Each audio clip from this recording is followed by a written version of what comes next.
अस्सलाम वालेकुम जी। Module number 6 इस वीडियो में स्टार्ट करेंगे। तो मॉड्यूल नंबर 6 में हमारे पास टॉपिक है the geometry of complex number, कि अगर हम दो कम्प्लेक्स नंबर को ऐड करते हैं, सब्सट्रैक्ट करते हैं या मल्टीप्लाई करते हैं तो उनकी हमारे पास ज्योमेट्री कैसे बनेगी। तो इसलिए ये हमारे पास बता रहा है कि we know that complex number z equal to x plus iota y can be represented by a point X Y in X Y plane. ठीक है, तो अगर हमारे पास एक नंबर है z जो कि x प्लस आयोटा y है, जिसमें x रियल पार्ट और y हमारे पास इमेजरी पार्ट है, तो उसको हम इस तरह से शो करते हैं, यानी कि x एक्सिस पे हम रियल वैल्यू को शो करते हैं और y एक्सिस पे हम इमेजरी वैल्यू को शो करते हैं। और जहाँ पे वो पॉइंट बन रहा होता है, फर्ज करें यहाँ पे वो पॉइंट बन रहा है, तो हम यहाँ पे उसको शो करते हैं। और ये हमारे पास क्या चीज़ होती है, ये हमारे पास ओरिजिन से इस पॉइंट तक जो डिस्टेंस होता है, इसको हम कैलकुलेट करते हैं। ठीक है, तो इसके बाद बता रहे हैं कि अगर हमारे पास दो नंबर हैं, एक z1 है और एक z2 है, तो इन दोनों को अगर हम ऐड कर दें तो इसकी हमारे पास क्या ज्योमेट्री बनेगी। ठीक है, सबसे पहले तो आपको ये पता चाहिए कि z1 प्लस z2 और z2 प्लस z1 दोनों कहाँ से सेम आता है। ठीक है, तो यहाँ पे इस डायग्राम की मदद से हमें बताया गया है कि z1 और z2 को हमारे पास क्या ज्योमेट्री बनती है। तो सबसे पहले देखें, हमारे पास एक z नंबर ये वाला नंबर है। ठीक है, इसकी ये वाली ज्योमेट्री बन रही है और z2 की ये वाली ज्योमेट्री बन रही है। ठीक है, तो अब z2 पॉइंट से आगे पैरेलल या तो z1 बनाएंगे, z1 ये वाली लाइन है ना, ये वाली, तो z2 से इसी की पैरेलल इतनी ही डिस्टेंस में ये वाली लाइन बनाएंगे। ठीक है, तो या तो z1 जो हमारे पास ये वाला पॉइंट है, इसमें z2 ये है कि तो इसके पैरेलल एक लाइन बनाएंगे ये वाली। ठीक है, तो ओरिजिन से यहाँ तक जो फासला बनेगा, इन दोनों का एडिशन बनेगा। अगेन मैं आपको एक्सप्लेन करता हूँ। यहाँ पे देखिए, हमारे पास z1 ये वाला है, z2 ये वाला हो गया। ठीक है, अब z2 से z1 के पैरेलल एक लाइन बनाएं या z1 से z2 के पैरेलल एक लाइन बनाएं। ठीक है, ओरिजिन से यहाँ तक जो डिस्टेंस होगा, ये हमारे पास एडिशन इसका डिस्टेंस होगा। सिंपली वर्ड में अगर देखें तो यहाँ पे हमारे पास रियल पार्ट दोनों ऐड हुई हैं और इनकी यहाँ से यहाँ तक डिस्टेंस बन गया है, और दोनों इमेजरी पार्ट ऐड हुई हैं और ये यहाँ तक डिस्टेंस बन गया है। ठीक है, तो इन दोनों के डिस्टेंस का यहाँ पे हमारे पास पॉइंट आ गया और ये हमारे पास इनकी ज्योग्राफी बन गई है। तो यहाँ पे ये चीज़ बता रहे हैं कि इसी तरह हम इनकी सब्सट्रैक्शन में हमारे पास सेम इसी तरह से ज्योमेट्री बनती है। यहाँ पे देखें, z1 हमारे पास ये वाला है, z2 ये वाला है। अब हमने z1 माइनस z2 करना है, तो यानी कि z2 इसको हम लिख सकते हैं z1 प्लस माइनस z2, तो मैंने z2 के उल्ट जाना है। ठीक है, z2 के उल्ट जाएंगे तो ये वाला हमारे पास बनेगा। ठीक है, तो ये बन गया। अब z1 से z1 माइनस z2 यहाँ पे हमारे पास बनेगा, यानी कि z1 से z2 के पैरेलल एक लाइन बनाएं।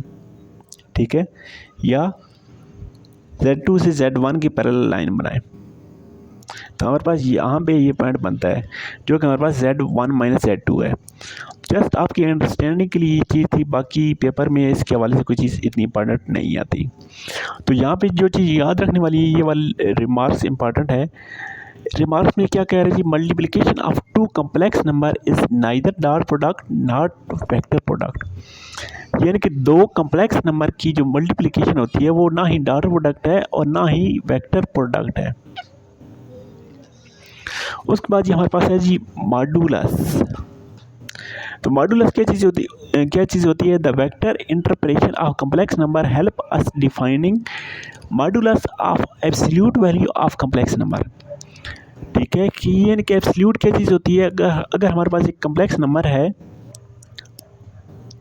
x प्लस आयोटा y, जिस क्वेश्चन ने यहाँ पे डिफाइन किया हुआ है, तो मॉड्यूलस क्या चीज़ होती है, ओरिजिन से यहाँ तक का जो डिस्टेंस होता है वो हमारे पास z के मॉड्यूलस में होता है।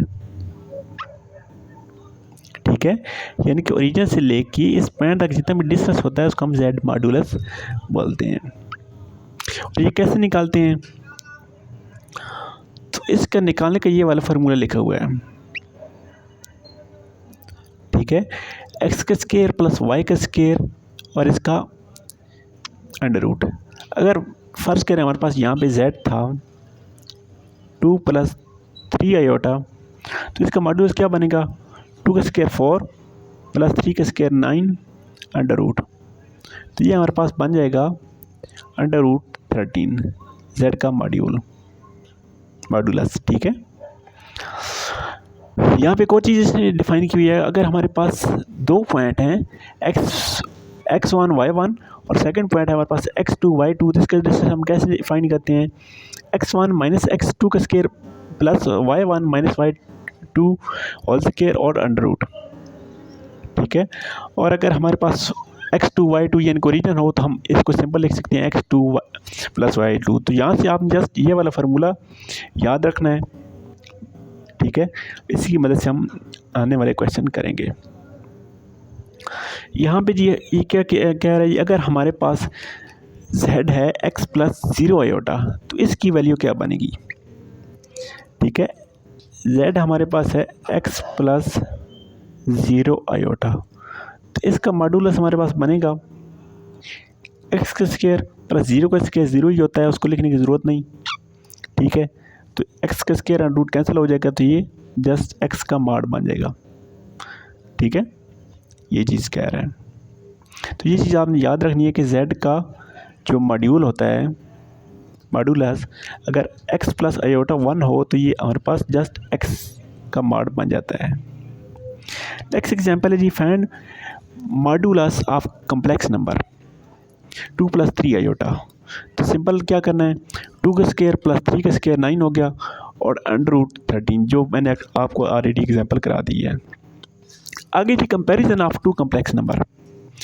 यहाँ पे ये क्या कह रहा है, अगर हमारे पास दो नंबर हैं कॉम्प्लेक्स नंबर, x1 y1 एक कॉम्प्लेक्स नंबर है और सेकंड हमारे पास कॉम्प्लेक्स नंबर है x2 y2, यानी कि एक नंबर हमारे पास है x1 प्लस आयोटा y1 और सेकंड है x2 प्लस आयोटा y2। तो इनमें हमारे पास क्या चीज़ कैसे पता चलेगा कौन सा नंबर हमारे पास बड़ा है या कौन सा नंबर हमारे पास छोटा है।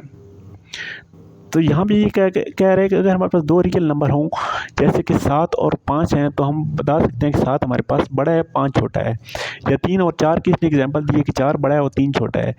लेकिन हम कम्प्लेक्स नंबर में नहीं बता सकते कि कौन सा नंबर बड़ा है और कौन सा नंबर छोटा है विदाउट कैलकुलेटिंग उनका मॉड्यूलस। जब उनका मॉड्यूलस हम कैलकुलेट करेंगे तब हम बता सकते हैं कि कौन सा नंबर छोटा है या कौन सा नंबर बड़ा है। तो अगर यहाँ पे ये कह रहा है अगर Z1 का मॉड्यूलस Z2 से कम आ जाता है तो Z1 हमारे पास छोटा नंबर होगा, Z2 हमारे पास बड़ा नंबर होगा। नेक्स्ट एक्सरसाइज है जी, मॉड्यूलस फाइंड करना है 2 + 3 आयोटा का। तो क्वेश्चन नंबर 1 है हमारे पास, ये बनेगा 2 का स्क्वायर 4 प्लस 3 का स्क्वायर 9 अंडर रूट, ये हमारे पास अंडर रूट 13 बन जाएगा। नेक्स्ट इसका मॉड्यूलस फाइंड करना है, तो इसको सबसे पहले हम ऐड करेंगे, जी हमारे पास बन जाएगा 2 + 3 5 प्लस 2 + 3 5 आयोटा। ठीक है, तो ये हमारे पास बन गया था, इसको सेम इस तरह हम मॉड्यूलस फाइंड कर लेंगे। नेक्स्ट ये थर्ड क्वेश्चन है हमारे पास, तो जस्ट इसकी पहले सब्सट्रैक्शन करनी है। 3 - 2 हमारे पास 1 बन जाएगा, -1 प्लस, सॉरी प्लस नहीं आता, हाँ प्लस ही आता है आयोटा। तो इसका सिंप्लीफाई करके हम इसका मॉड्यूलस फाइंड कर लेंगे।